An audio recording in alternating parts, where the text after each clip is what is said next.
The first thing that I would like to do this afternoon is to introduce our theme, which is, this is our kickoff of our Centennial celebration. And the Poetry Society of Virginia was founded in 1923. It's now 2022. So why is this a kickoff? Because it was founded in May.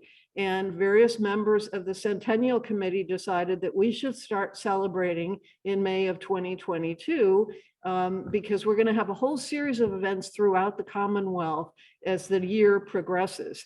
And so this is the Eastern Region's kickoff meeting. And what I'd like to say about that is that I decided that we are going to first compare and contrast the historical voices of Virginia. We are going to be reading first some historical voices of Virginia and then some of the modern poets. And so we have about 10 featured readers today, and they're all from the Eastern region. And then we will have an open mic portion following. And without further ado, I would like to introduce you to one of the historical poets of Virginia. And his name is Edgar Allan Poe. So Mr. Poe, would you come and read a poem for us, please? Thank you, Kathleen.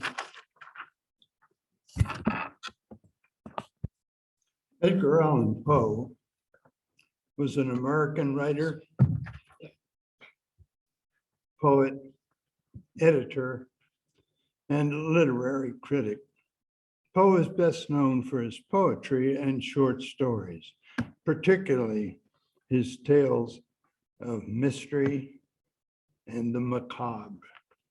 However, I'm going to read right now a poem, To My Mother, Edgar Allan Poe. Because I feel that in the heavens above, the angels whispering to one another can find among their burning terms of love none more so devotional as that of mother. Therefore, by that dear name I long have called you, you who are more than mother unto me, and fill my heart of hearts where death installed you in setting my Virginia's spirit free. My mother, my own mother who died early, was but a mother of myself. But you are mother of the one I loved so dearly, and thus are dearer than the mother I knew, by that infinity with which my wife was dearer to my soul than its soul life. Thank you.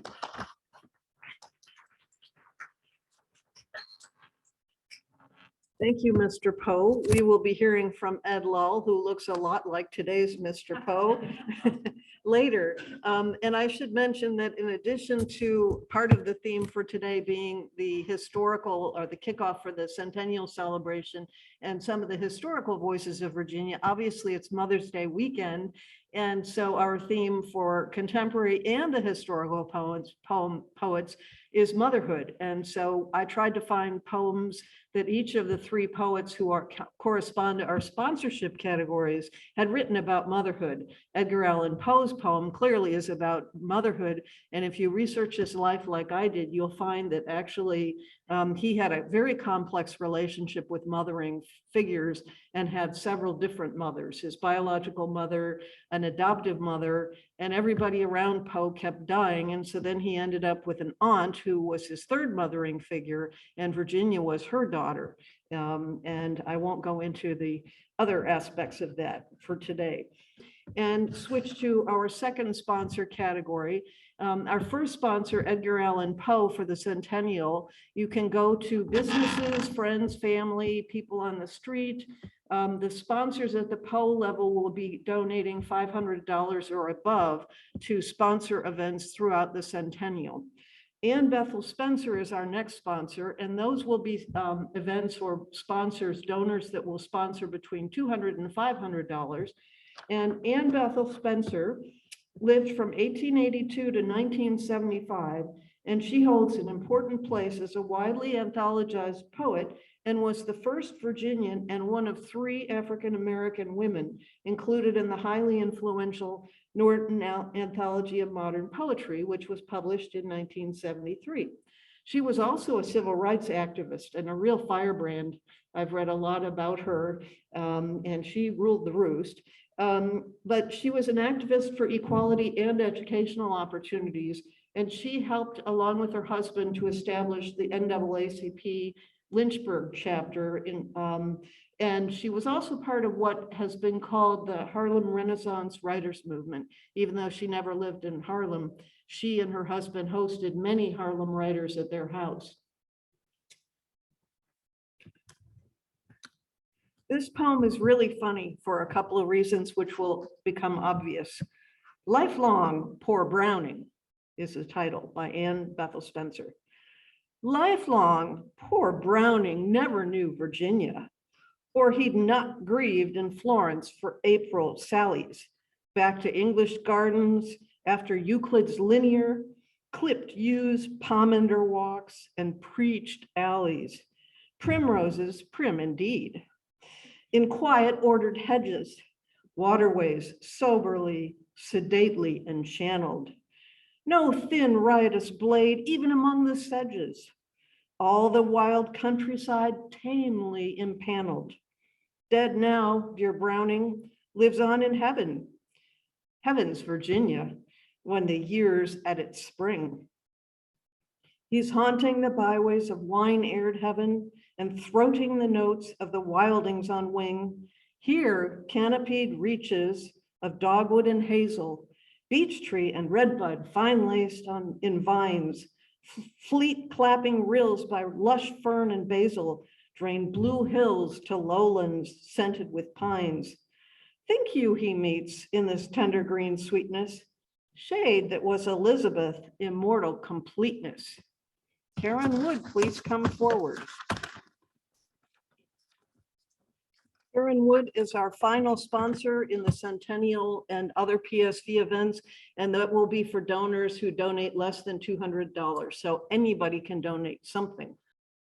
Karenne Wood, 1960 to 2019, was a Native American poet, member of the Monacan Indian tribe, and director of the Virginia Indian programs at Virginia Humanities in Charlottesville. She directed a tribal history project for the Monacan Nation, conducted research at the National Museum of the American Indian, and served on the National Congress of American Indians Repatriation Commission. This poem by Karenne Wood is called Between Us. I can hardly imagine myself within you, turning like a planet within you, the slow queue of silver-lined cells bunched up to become individual hairs, fingernails, teeth like stars, barely envisioned. I can hardly imagine myself without you, distinct and motherless, inevitable as it is that I will be there on some ordinary blue evening as you were with your mother. I will hand you back to the darkness, touch you, then turn away as we do, to stumble through a greater emptiness. Among the unsaid things, this is why we are content to sit as twilight gathers at the city's farthest edge, to talk through various inconsequential moments and to laugh, the butter softening, the bread cooling on the table between us.